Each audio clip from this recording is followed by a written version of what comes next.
Greetings. My name is Jamaal Walton, Associate AD for External at the College of Charleston, and today's topic is sport oversight here with AthleticDirectorU.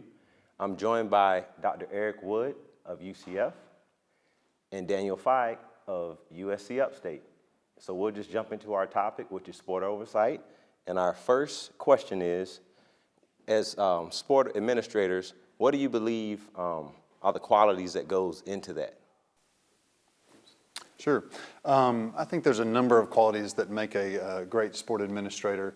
Certainly someone that can connect with our coaches and kind of be a real advocate for the coaches and student athletes, can build a rapport with that coach and help kind of be a liaison maybe to the athletic director and provide some value there so that the athletic director can focus bigger on kind of big picture items, and the sport administrator can handle a lot of the day-to-day administration that goes along with being the sport administrator and helping the coach kind of navigate the administrative issues of the department.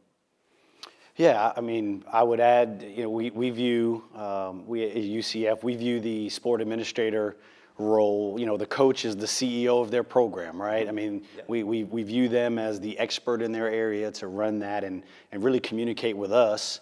We'll use some of our own background, particularly if we played the sport, right, to have a knowledge base of that for that sport. But they're the CEO, and then our job is to sort of remove the barriers for them to be successful, right, in the classroom, in the community, make sure the student athletes are having an outstanding experience, but remove barriers that are preventing your coaches from recruiting or retaining their student athletes, and at the end of the day, winning, right? And that's winning in the classroom, winning on their respective competitive fields. And so, and to the point made earlier, particularly if you have football and basketball, so that the AD can focus on the bigger picture, is to, I think that the coach can benefit from a good sport administrator by getting their needs answered a little more quickly in any of the sports. But that's what I believe the role is. Sounds great. Speaking of needs, it's June now. We know we're getting close to July, so that's the start of the fiscal year.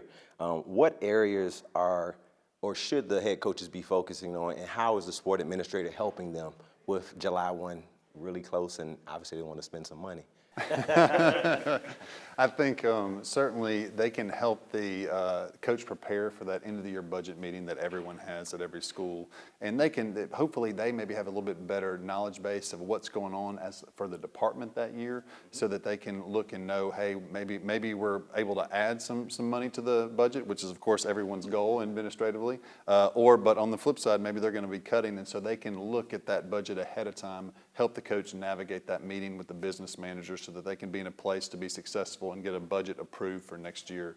So obviously you hope that they're looking for ways to enhance revenue, and you look for, hopefully they're looking for ways to add value and possibly cut where they can, but more importantly reinvest in some of the initiatives that the department's trying to push forward. Sounds great. So here's another question, Dr. Wood. How do you balance being a sport administrator and all the other job responsibilities that you have at UCF? It's a great question. I read maybe Ray Tanner's quote, about that there are coaches and student athletes, and the rest of us serve those two groups. And that couldn't be, to me, a more accurate statement there. And so I share that, and I'm prefaced the rest of the comments with, when one of those two groups is in need of something, we have to stop what we're doing. And so we all have our regular day-to-day jobs, as you suggested, but at the end of the day, outside of being in the dead middle of a meeting, I'm going to take that call.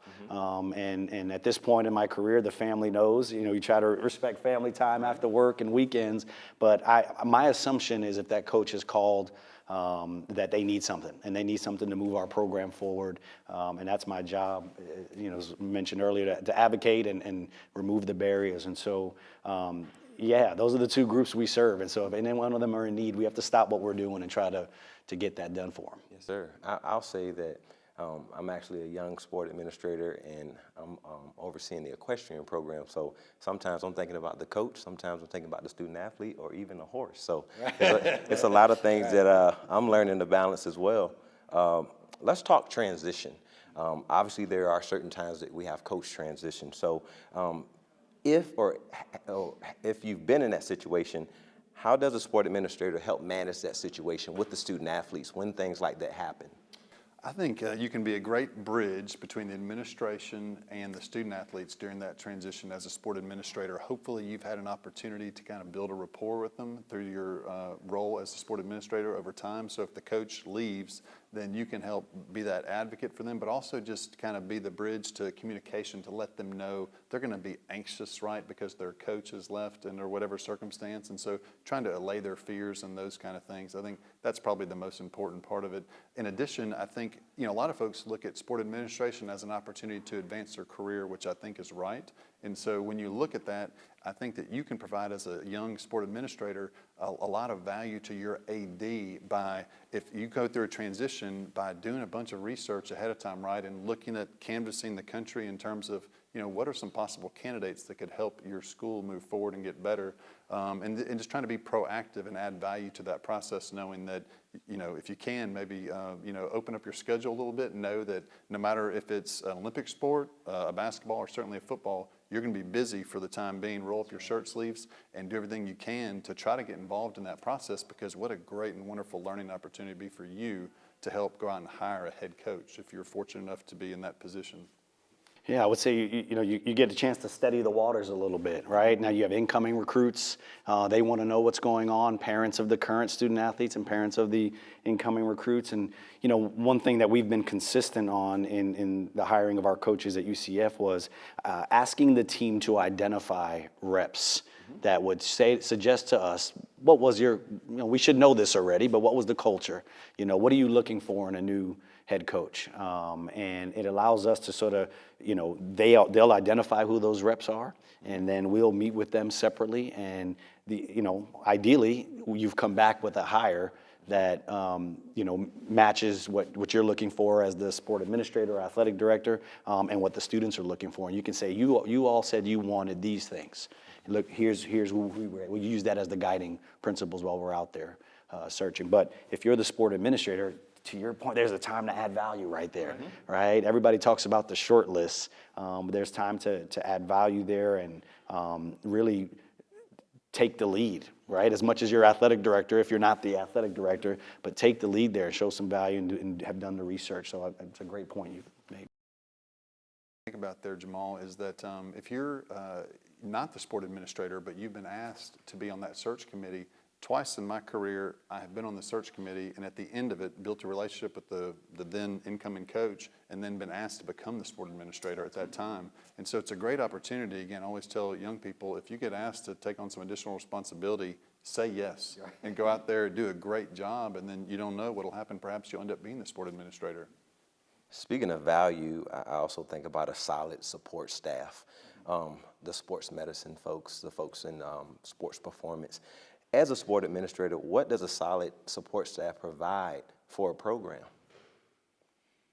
Yeah, I've watched some of our more successful coaches sort of meet with all of those people that touch their program, however that looks for that program. If it's on a Monday, every Monday, the academic advisor, the athletic trainer, the compliance liaison, if you have a nutritionist or somebody in that role, anybody that touches their program, because everybody can be in sync. There may be a breakup. There may be a family issue, somebody's in the slumps, and it impacts everyone in that room. And so I've seen some of our successful coaches really take advantage of making sure that all of the people that touch their program are on the same page. And sometimes, I guess depending on the culture, some people are afraid to go talk to the coach. They feel like everything has to run to the sport administrator, and I want them to start with the coach and develop that relationship. And then if there's a way that I can help navigate issues or choppy waters there, then I want to come in. But everything doesn't have to run through the sport administrator, in my opinion.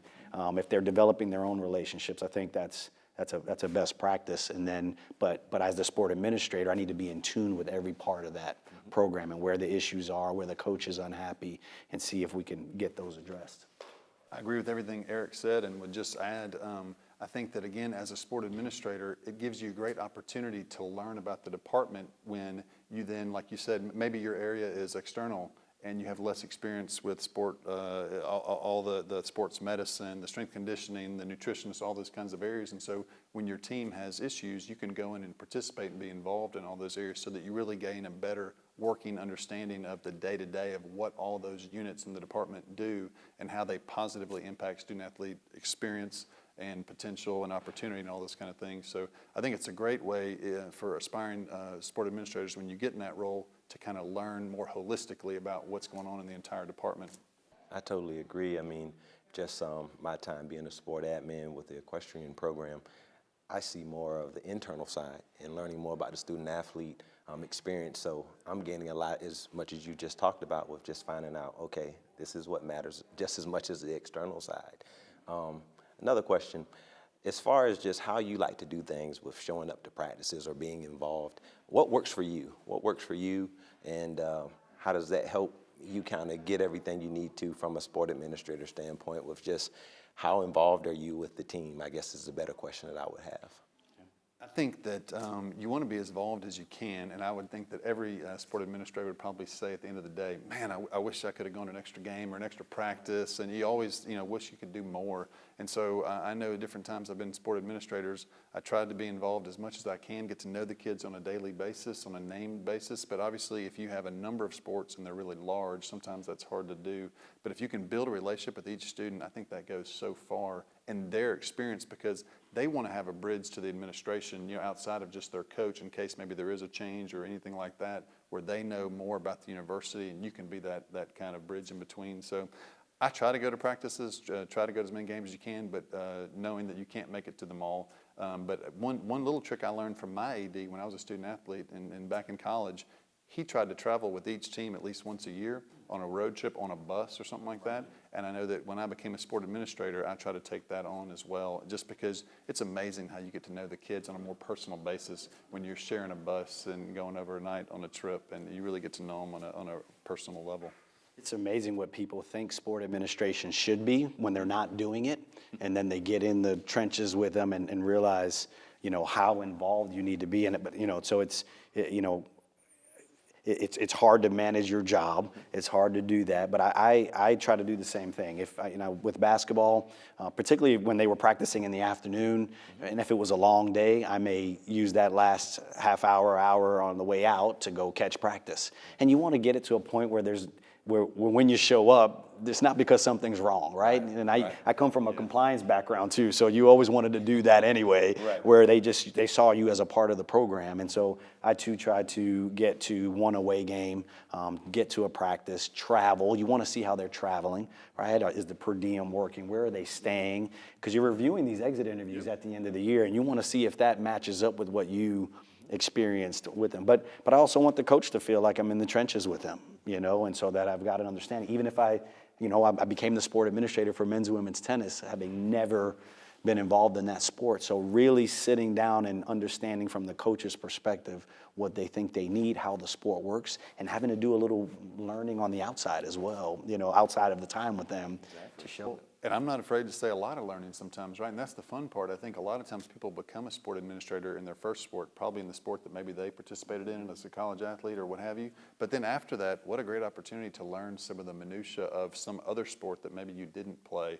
and really gain a better understanding of what the coach is going through and why they're coming at it from the perspective they are, because now you can really understand the day-to-day challenges that they're facing. And because colleagues will say, like, well, why don't you just make the coach do that? And you're like, well, I have a different perspective now, right? Outside looking in, it looks as easy to say, just make them do that, make them go into the community, have them do this program. And when you're in the trenches with them and you understand the 30,000-foot view of what they're, and the minutia, when you've got that holistic perspective, you understand why maybe a coach has a reservation to do whatever it is, right? You've got a different perspective on it, and because you're an administrator. You understand the larger picture of the budget, what we're trying to do, but getting into the trenches with the coach, especially when you click, right?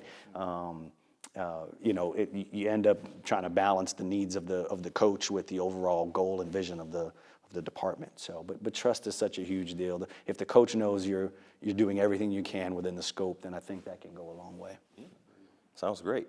What would you say the challenges are as a sport administrator when dealing with improving the student-athlete experience? Because that's obviously a major thing, but what are some things that are challenges, but you're working to improve those? It's right in your wheelhouse. Yeah, it is. You know, it is. It's coaches. They need to win, right? And they know that. And so just meeting with the coaches, understand some of them. You know, they may have had an old school mentality to certain things, dealing with a new school generation. A lot of coaches will do what their coaches have done, and so I think, working with them to understand the bigger picture. And really, for our coaches, we're making sure that they understand that we don't have a quick trigger, right? And so we want you to build a program the right way. Don't take any shortcuts. You know, let's see how it looks over the length of your contract, right? Outside of a compliance violation or something that embarrasses the program, you know, making them feel secure that they have the bandwidth to build it correctly and do it the right way, and make sure students are graduating, make sure that they are developing, make sure they're participating in the community, not just because you have to, because you see that as a value to the program and the community, but also when you do all those things, you win fans to come to your, right? So to come and to join your program. So that's what part there I would say. Yeah, and I think the only thing I would add is just when students, I think sometimes helping coaches appreciate and understand, they're focused on wins and losses as they should be, but then sometimes understanding the student has a really great experience, that will help them become more successful, right? When the students are frustrated, angry, upset, concerned about their program, they sometimes they won't perform as well as they otherwise could. And so if you can kind of get in there and help make sure that their experience is strong, whether it's from the academic side, nutrition, sport performance, whatever it may be, whatever is possibly hindering them, make sure that they're having that great experience. Well, then oftentimes my experience is they'll do better. Yeah, we try to meet with them at the beginning of the year. Everybody understand coaches' rules, right? And I never talk about playing time. That's not our job, and we make that clear every time. That's not our job. If you're happy, you want to come talk to me about the culture of the program, let's do that. Coaches are always weary of exit interviews and what kids are saying, because they don't want to get fired either, right? But just making sure that they understand that we're here to make sure they have a great experience, but that playing time is not a part of that discussion there. We're going to defer to our head coach on that. Last question.